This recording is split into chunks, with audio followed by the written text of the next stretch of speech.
Hi, I am Shahid, AAT certified accountant. So today I am going to do task number 6 with you. So complete the following statement, enter your answer in whole pounds, and if your answer is 0, enter 0.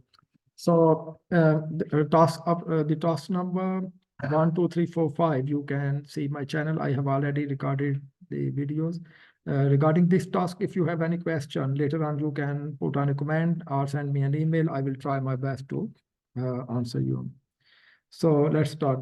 In 2023-24, MSZ's sole income is 52,500 from employment, and she wants to make a pension payment from the start of the tax year. MSZ wants to know if paying 200 per month into a private pension would result in lower tax liability than paying £200 in occupational pension scheme. You tell MSZ that if she selects a private pension scheme, our tax liability will be. So the thing is, now we have to compare two pensions, and we have to give her an advice if which one is better, if she invests in a private pension or in an occupational pension. So to save our time, I have already done the calculations here.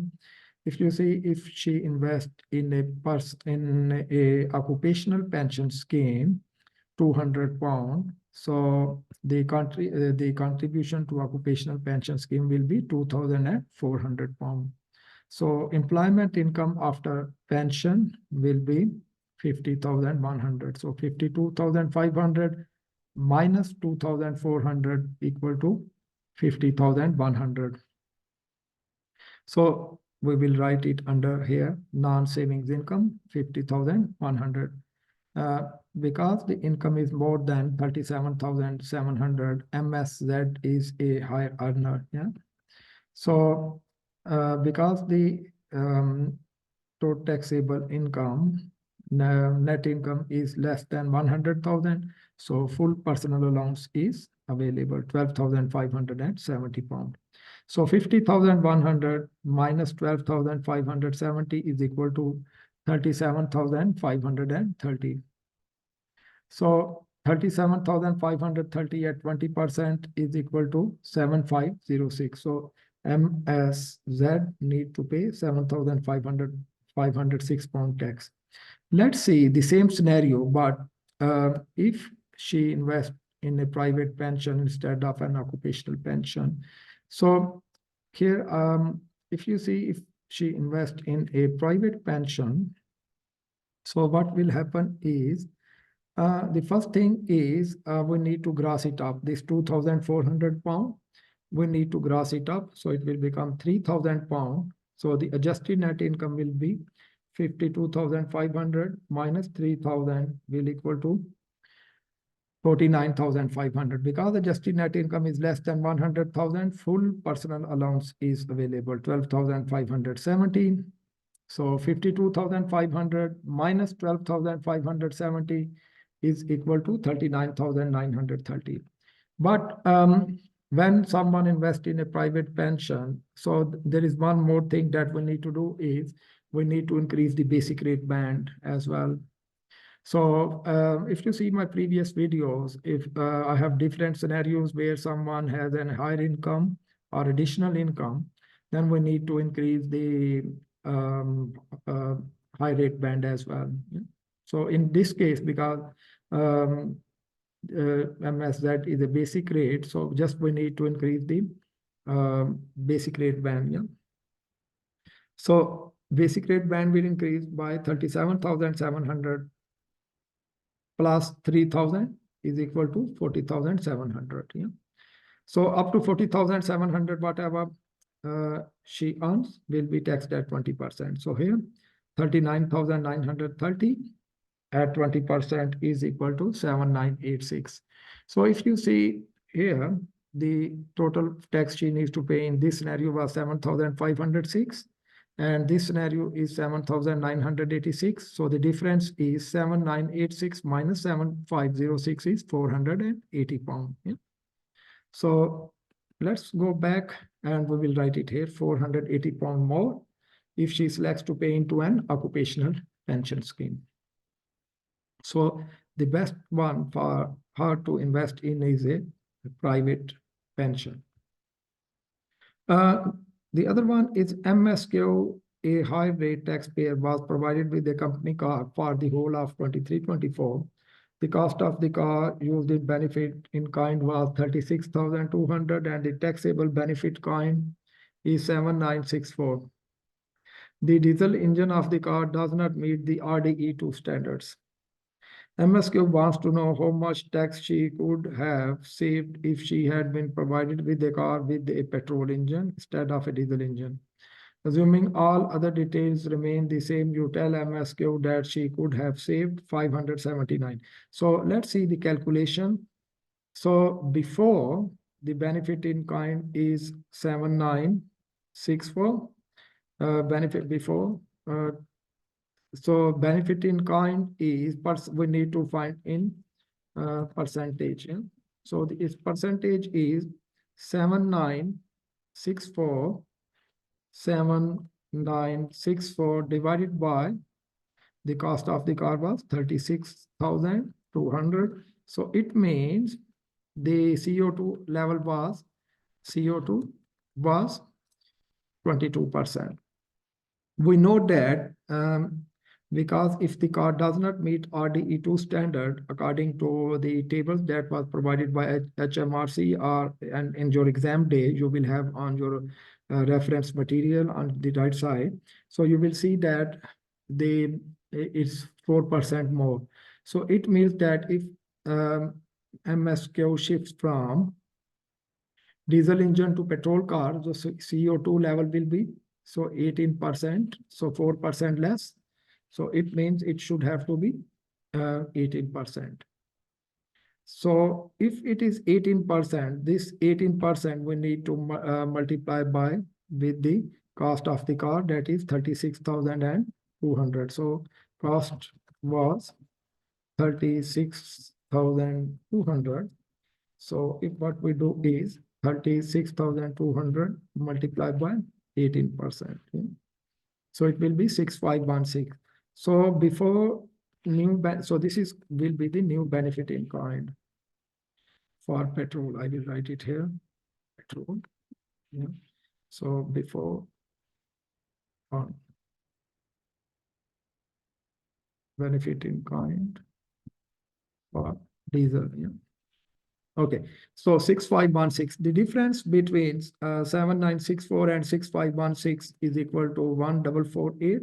And because MSQ is a high rate earner, so 1,448 multiplied by 40%, so it should equal to 579. But we need to enter our answer into a whole number. If you enter on your exam day 579.2, it will be wrong. So be careful, enter a whole number there.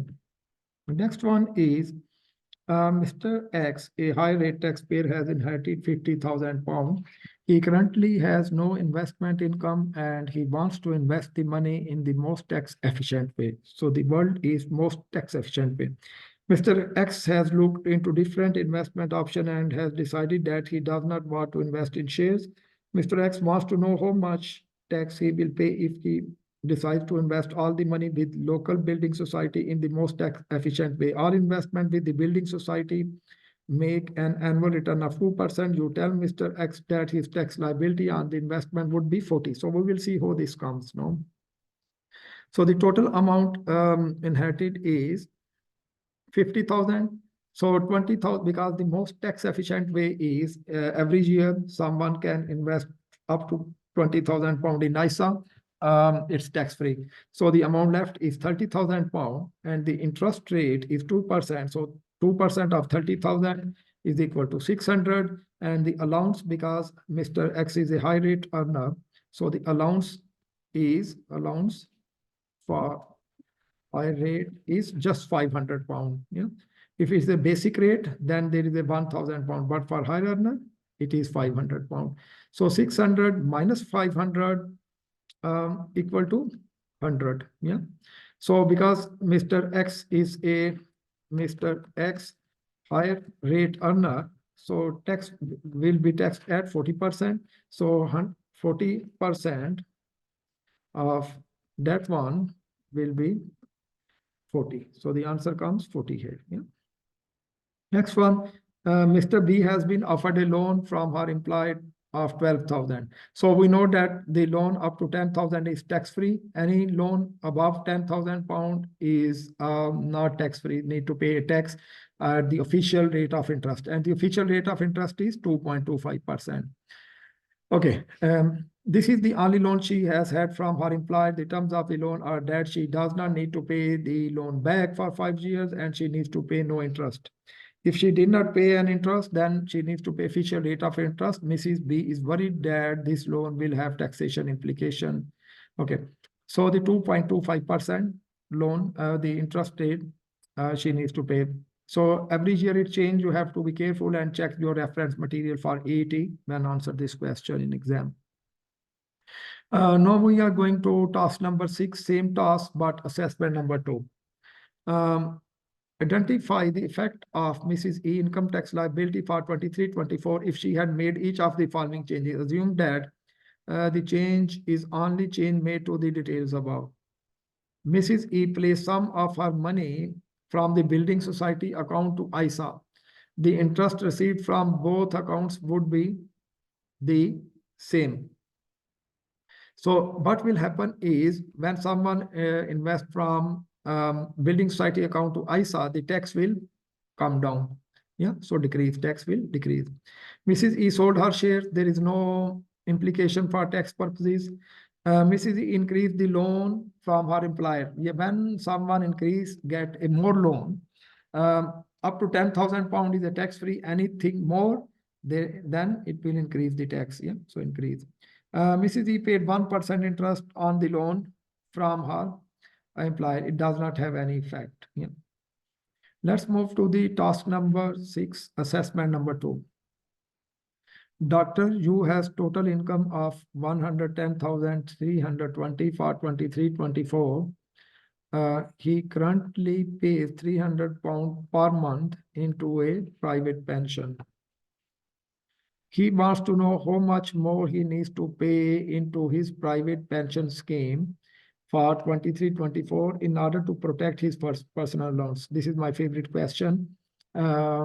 It's related to how much personal loans, because he needs to protect his personal loans, and the more he will pay into a pension can reduce, can have the full personal allowance. So let's see.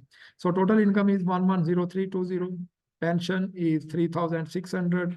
300 multiplied by 12. So gross is, we need to gross it up by, what we will gross it, 3,600 divided by 80 multiplied by 100. It will be equal to 4,500. So protecting personal allowance.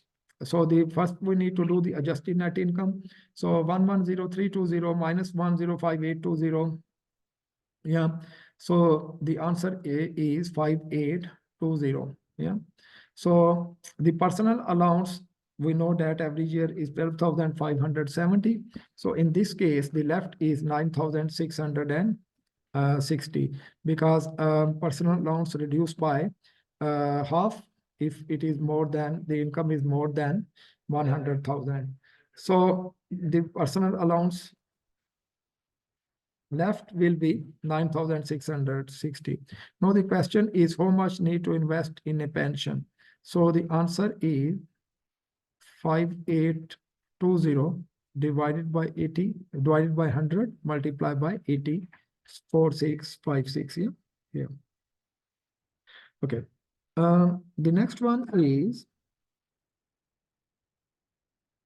move this one a little bit up. I already did these calculations to save our time. If you did not understand anything, you can write in comments or send me an email. This is the last question of this assessment. Mrs. S is a high rate taxpayer. Mrs. S received 50p per mile from her employer when using her own car for business purposes during 23-24. Mrs. S traveled 12,000 miles. So 50p at 12,000 miles is equal to 6,000 pounds. Yeah. And The next one is Mrs. S has been informed that from 6 April 23, her employer will only pay 40p. So 40p at 12,000 is equal to 4,800. So question is, Mrs. S will save how much in income tax during 20 through this reduction? Let's see. So the difference between these two is 1,200, and Mrs. S is a high rate earner, is a 40% earner. So the saving will be 1,200 multiplied by 40 is equal to 480. Okay, this is the end of our today's lecture. If you have any question regarding this task number 6, please let me know. And if you like this video, please like it and subscribe our channel. Thank you very much.